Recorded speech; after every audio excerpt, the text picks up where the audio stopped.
I know it can feel overwhelming when trying to get started with using the Midjourney website. There's so many different buttons and options, it's hard to know what you're supposed to do. Don't worry, let's walk through how to use the Midjourney website step by step. This will be a simple and easy to understand guide, and I promise that by the end of this tutorial, you'll be able to use all the features of the new website. Hey Tal, do you prefer working on the Midjourney website or Discord? Definitely the website. It's much easier to navigate and organize your images. The interface is also very intuitive, so I'd recommend anyone who has access to the website to give it a try. Once you've set up your account and logged into midjourney.com, this is what the homepage will look like. We're in the Explore tab right now, where we can see images that other creators have generated. On the left, there's a couple different tabs available to us. The Explore tab we're currently viewing, the Create tab where you'll be working in to generate images, and the Archive tab to organize and sort your images. Then there's a couple more pages to rate images and give feedback to the dev team.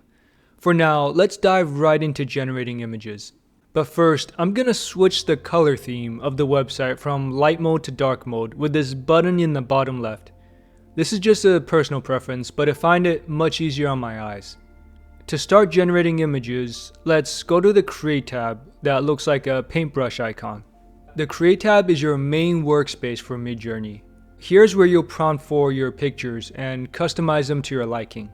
The images generated for each prompt are neatly organized into rows, with the prompts and parameters on the right side of the page and the corresponding images in the grid on the left. You can scroll up and down to look through previous images you've generated. To start creating images, use the Imagine prompt bar at the top of the page. Since it's close to summertime where I'm at, I'll enter the prompt, photo of Lake Tahoe on a clear summer day. There's a man on a canoe. Once I enter the prompt, I'll see the progress of images being generated below, and like I mentioned before, the prompt with our summer lake will be on the right of the page. Once the photos are finished, we can immediately create variations of them by hovering over the images. The Very Subtle button generates new images that have the same structure and colors of this photo, but with some slight changes in small details, while the Very Strong button creates variations of this photo with more obvious changes in composition and larger details.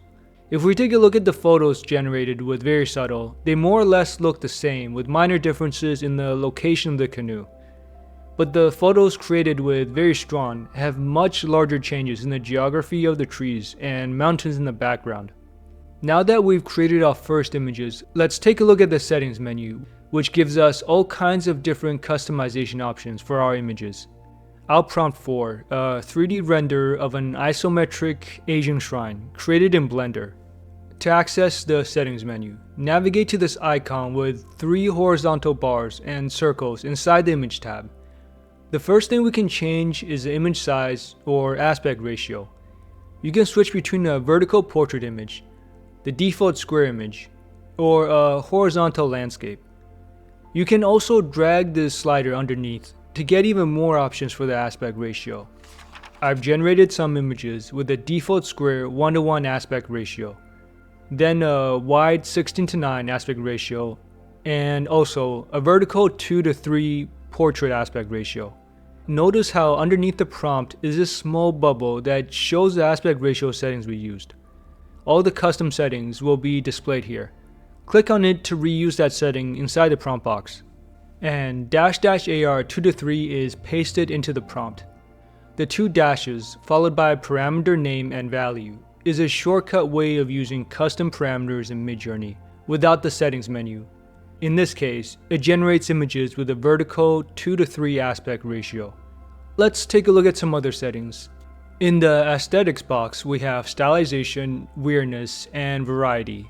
Hover over each option to see more information about them. Stylize controls how much creativity and imagination Midjourney injects into the images. A lower stylized value matches a prompt better, but won't be as artistic. Increasing weirdness creates quirky and unconventional photos. These images are probably not going to match what you prompted for, but you get some interesting results. Finally, there's variety, which used to be the chaos parameter. and controls how much variation is in the images being generated. Let's take a quick look at some of these different parameters at work. On the top is our 3D shrine, generated with the maximum stylized value of 1000, and on the bottom, the stylized value is set to 0. The top row with high stylized values has way more intricate architecture details, with trees, bridges, and water, although it may not look as similar to the game engine asset as the bottom row. The bottom row has way less detail, and the results are fairly basic. Here's a comparison between a high weird value of 1000 on top and a low weird value of 0 on the bottom. In this case, it looks like a high weird value produces many different architecture styles. We also got some buildings that look like they were constructed from wood. I kinda like this tall pagoda looking building in the left. And finally, here's a look at the effect of increasing the variety or chaos of the images. I don't use this parameter as much because it reduces the level of fine-grained control you have from your prompts. The photos generated with a high chaos value hardly look anything like the shrine that we asked for. So I've entered a new prompt for a coffee shop, generated with anime style art.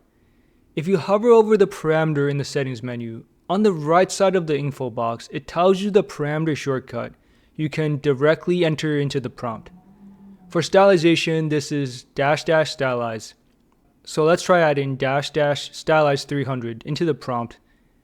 If we hover over weirdness, we see that the shortcut is --weird.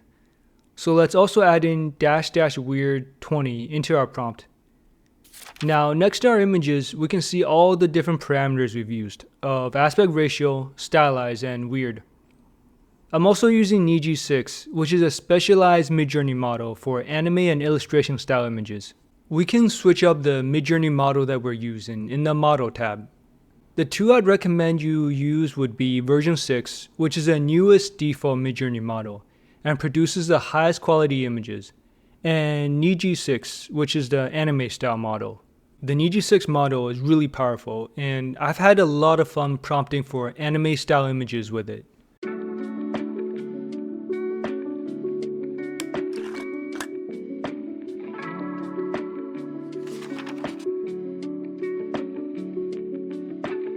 The mode of generation you use is especially important when trying to create specific art styles. Raw mode offers a more direct interpretation of your prompt, without injecting as much of Midjourney's automatic image enhancement into your pictures. For example, if we prompt for Studio Ghibli style images, and we use raw mode, which is shown in the top row, it produces images that aren't as bright, saturated, or colorful compared to the standard Midjourney mode, shown in the bottom row, but they're much more faithful to the original Studio Ghibli style. You can also control the speed of image generation. This depends a bit on your subscription plan. I just stick with fast mode, which works fine for me, but you can use relax mode, which is slower but doesn't consume GPU hours, or use turbo mode to create images faster, but it'll burn through your GPU hours faster. The GPU hours are basically like credits. There's a couple of other hidden parameters you should know about. First up is negative prompting, which lets you specify what you do not want to be in the image. Take these landscapes, generated with the prompt of a serene landscape in a fantasy setting in the style of Studio Ghibli. The images are very pretty, but what if we don't want any mountains in the landscape? In that case, we can use negative prompting. Inside the prompt box, add the parameter --no, and after that, putting all the things that we don't want to appear. So in this case, I'm going to add mountains.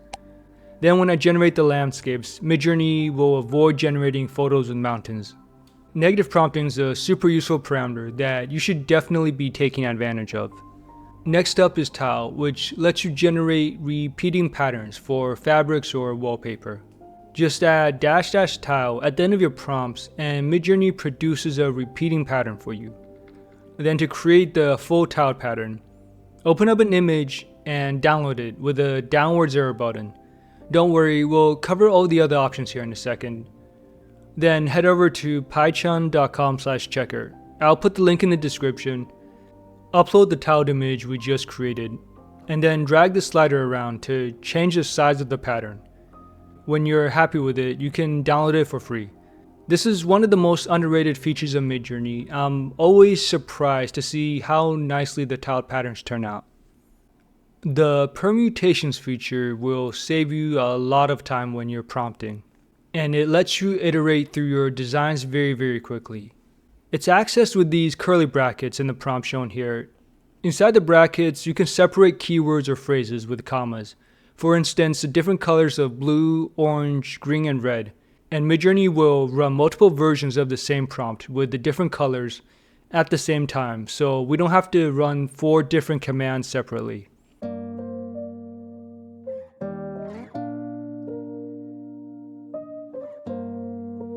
We can also use permutations for parameters like changing up the amount of stylization that's applied.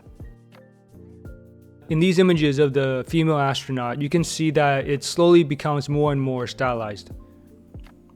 On every page, you have the search function in the top right. This is the quickest way to sort through your images. If I search for a word like dolphin, it brings up all the images that I've generated with that keyword in my prompt. In addition to normal keywords, you can also search for prompt parameters like --AR 9:16, which pulls up every image you've ever generated with that aspect ratio. There's also a small menu underneath the prompt on the right side. If you hover your mouse in this area, underneath the prompt, a couple icons pop up. The Rerun option with the circular arrow will rerun the same exact prompt and settings. This is always worth trying if the images don't look exactly like what you want the first time around. It can take a couple of attempts to get a good image to work with. The Use option, which is a capital T icon, copies and pastes the prompt, settings, and any attachment into the prompt box on the top of the screen. It's a convenient way to make any adjustments to the prompt without having to type it all in again. You can also hide images. This doesn't delete them, and you'll be able to find them again later on. It's just an easy way to clear up your workspace. There's a couple other options here. You can download the full image grid with all 4 images, or open these images up in Discord if you want to work on them there. You can also copy the prompt and the image from here. Let's not worry about all these options for now. There's a lot that can be done with just prompting alone. If you want to see a more in-depth tutorial about prompting in Midjourney, I'll link a tutorial video guide that I've created in the description that covers everything from different colors, textures, subjects, materials, and much more. Moving along, let's take a look at all the different ways we can manipulate a base image once we've prompted for it. Click on an image in the image grid to open up the features menu. On the left, you'll see the base image, and on the right is all the different ways we can manipulate and customize it. We've already taken a look at the very subtle and strong buttons, which generate some variations of our image. The upscale options lets us increase the resolution 2 times. So a regular square image with a resolution of 1024 by 1024 will be upscaled to 2048 by 2048. Upscale subtle enhances the resolution but remains faithful to the original image. It keeps the original details as much as possible. Upscale creative also enhances the resolution by the same amount, but it makes minor adjustments to the fine-grained details of the image in an attempt to improve the image quality. If you like the base image already, then you probably just want to use Upscale Subtle to not introduce random new details.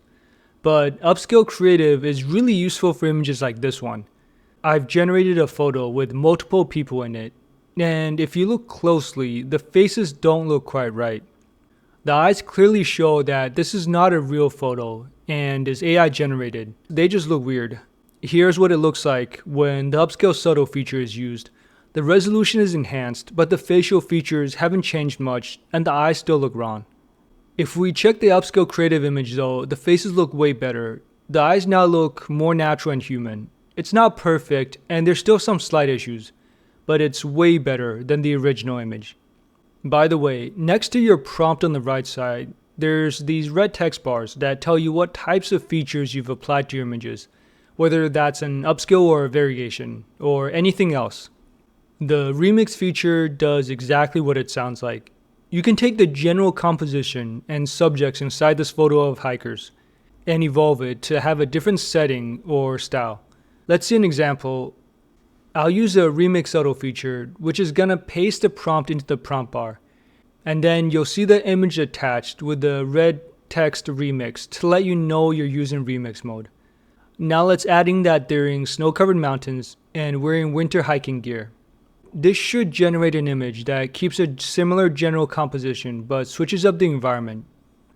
You can definitely see the influence from the original photo in the remixed images in terms of the subject placement. There's also the same angled slope for the mountain in the background, although now it's covered with snow. If we use Remix Drawn, it'll generate more drastic changes between the newly generated images and the original images. But you can still see how the people inside the photos look quite similar to the base image. Next up are the pan and zoom features, which let you expand and change the aspect ratio of your image in different directions. The pan feature extends the image in directions corresponding to where the arrows are pointing. Using the up and down arrows extends the image vertically, and using the left and right arrows extends the images horizontally. It changes the aspect ratio and expands the canvas without changing the content of the original base image. Then there's the zoom button, which will pull the camera back and expand the image in all directions. The expanded canvas is going to get filled in using context from your base image and prompt.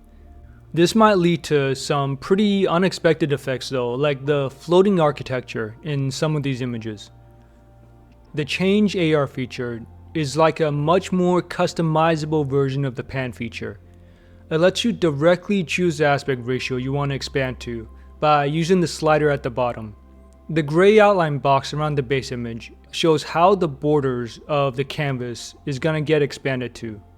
Then we can choose where we want the original base image to be placed, inside the new expand images, with the start, center, and end options. This is kind of like the custom zoom button in Discord, but with more control over the placement of the original image. The best part about this is that you can use the pan and zoom features as many times as you want.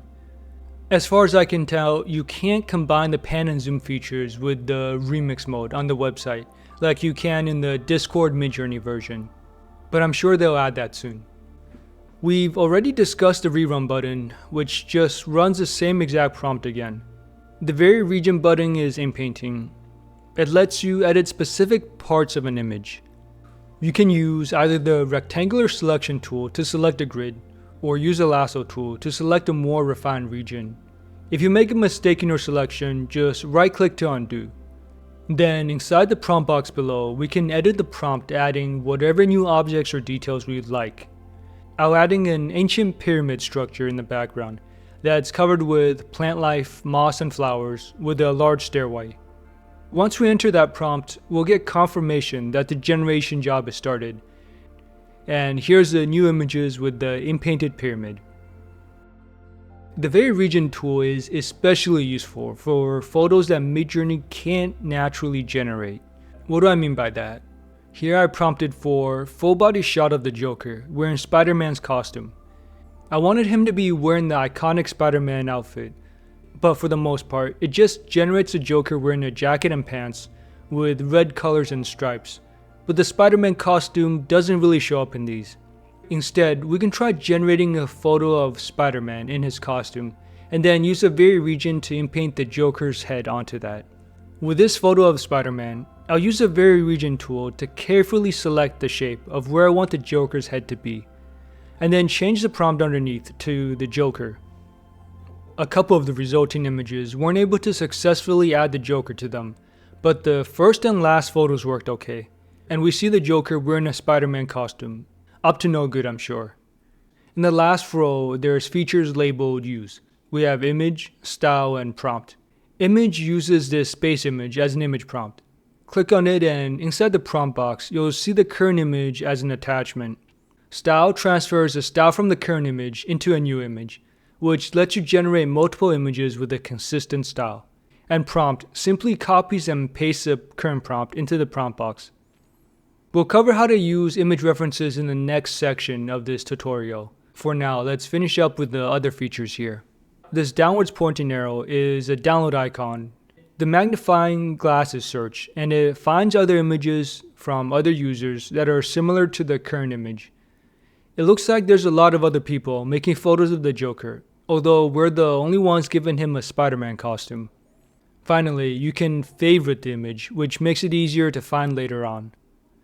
By the way, if you right-click on any image in the Create tab, it'll show you a menu with most of the image manipulation features we've talked about.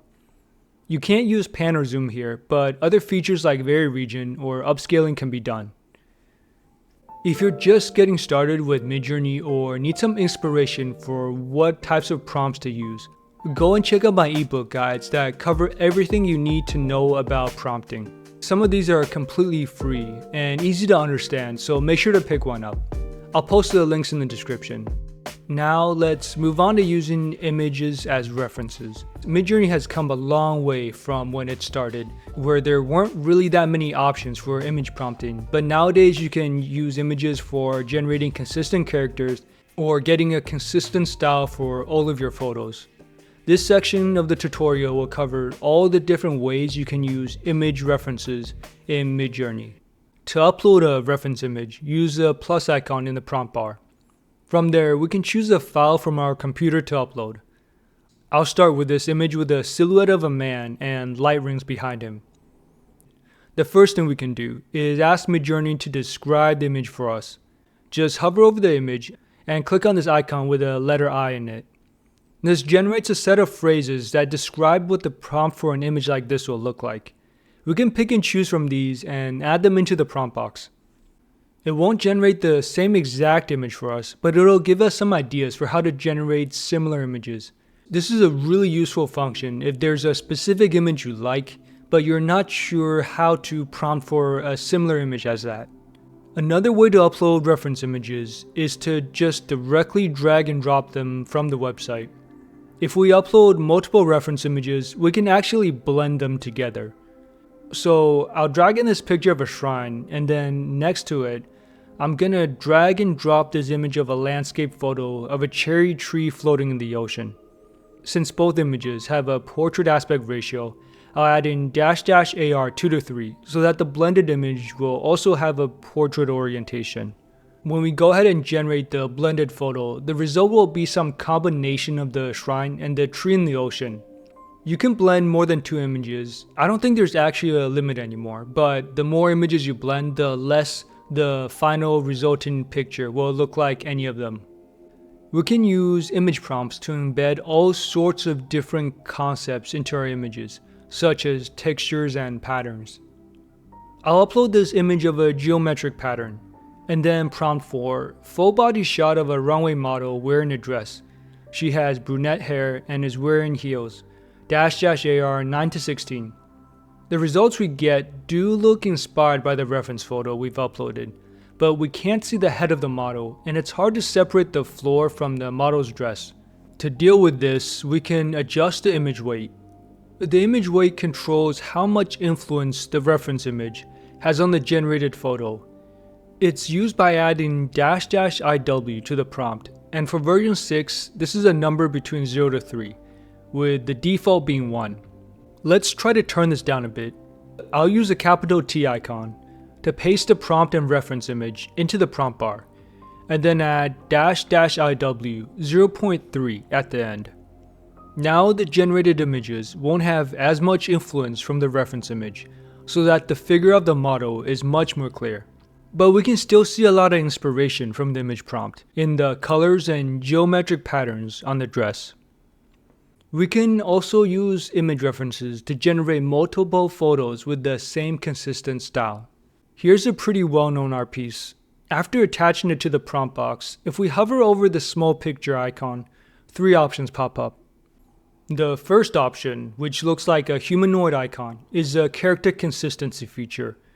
The second option that looks like a paperclip is for style consistency. And the third option, which looks like a picture, is to use it as a normal image prompt.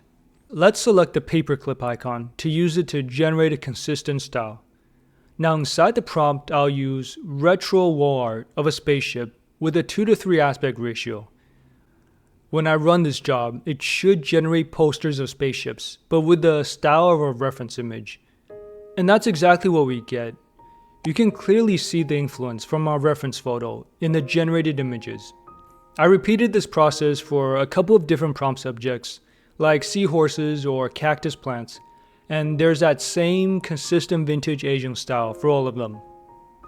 A cool thing about using image prompting is that you can upload multiple reference images for style consistency. Here's a set of images I've collected that represent a rustic countryside vibe. I'm going to use these bright, cozy images as style references and generate a variety of different photo shoots to see what Midjourney comes up with. Let's drag and drop them into the prompt bar, then select the paperclip icon for each of them to use them as style references. Then we'll add a prompt of photo of a 2-story house. There's a cozy and rustic vibe. This generates a set of photos inspired by our 5 style references, and we do get a pretty cozy looking cottage with old architecture. Using those same exact style references, we can prompt for the other rooms in the house, like the bathroom. I like how the third image here has some small light decorations. And here's the kitchen. We've also got a home office to make YouTube videos. And finally, we have a cozy living room. You can build an entire world using these same style references. One of the most popular recent features is the character consistency feature, which lets you create photos of the exact same person in different environments with different facial expression and from different camera angles.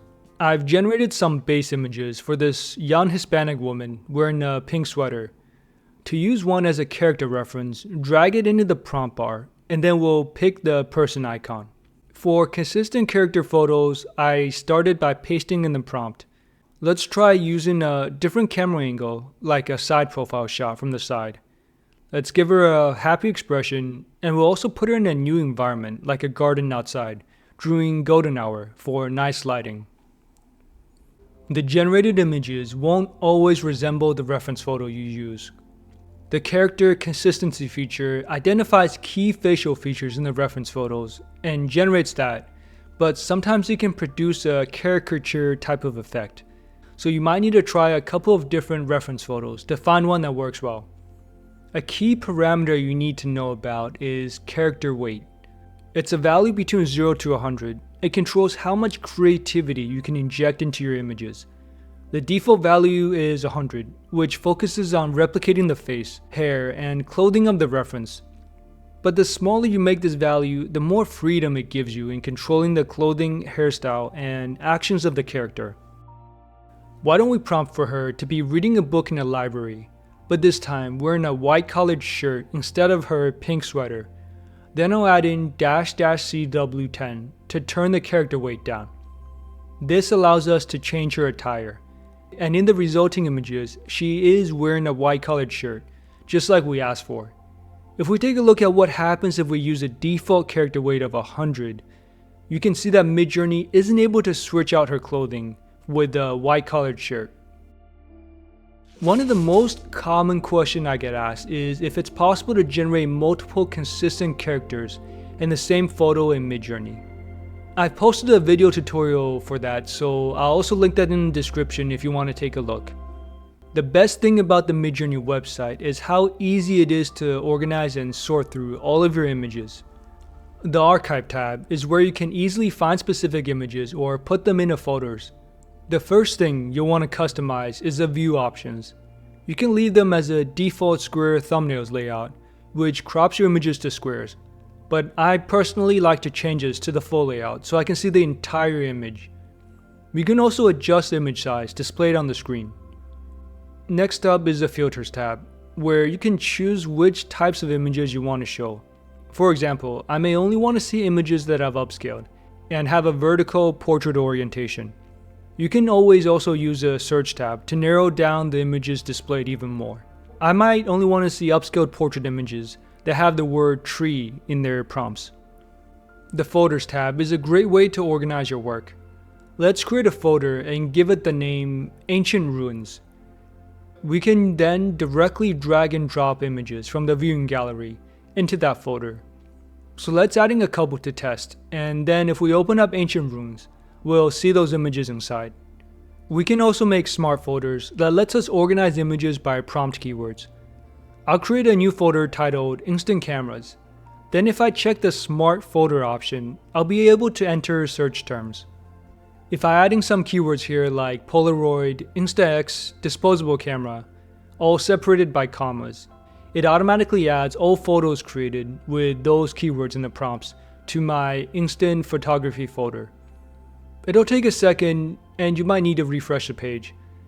This is a really nice feature that makes organizing a whole lot easier. Let's head back to the Explore page where we started this tutorial to see what types of images that other people have been making. You can take a glance at which photos have been popular recently. Any picture here can be used as an image reference, and the prompts and parameters can be pasted into your prompt bar. The magnifying glass finds other similar images that people have been working on. We can also visit someone else's profile page and take a look at the types of images they've been making. If you're looking for inspiration, use the search bar to find examples of what's possible with the newest version of Midjourney. Here's what comes up when I search for watercolor wall decor. You can also give direct feedback to the dev team. One way is to rate images to help improve their datasets and model training. You can get some free GPU hours if you're one of the top raters. In the page underneath that, you can also submit ideas and see what the most popular feature requests are. These will probably be the ones that they're going to implement soon. And also, you can check for the latest updates. Here's a couple of frequently asked questions. Can I use my own images for the Inpainting, pan, and zoom features? Not right now. There's not really any way to edit your own photos right now, probably because of legal and privacy concerns. Can I use my own illustrations for the consistent characters feature? You can try uploading your own photos for the consistent characters feature, but it's probably not going to work that well. Midjourney is only designed to use that feature with images generated by Midjourney. So now that you're familiar with the Midjourney website, go and take a look at this guide on prompting for cinematic photography in Midjourney if you want some tips on how to prompt for the best looking photos. Also, make sure to subscribe if you want to see more like this.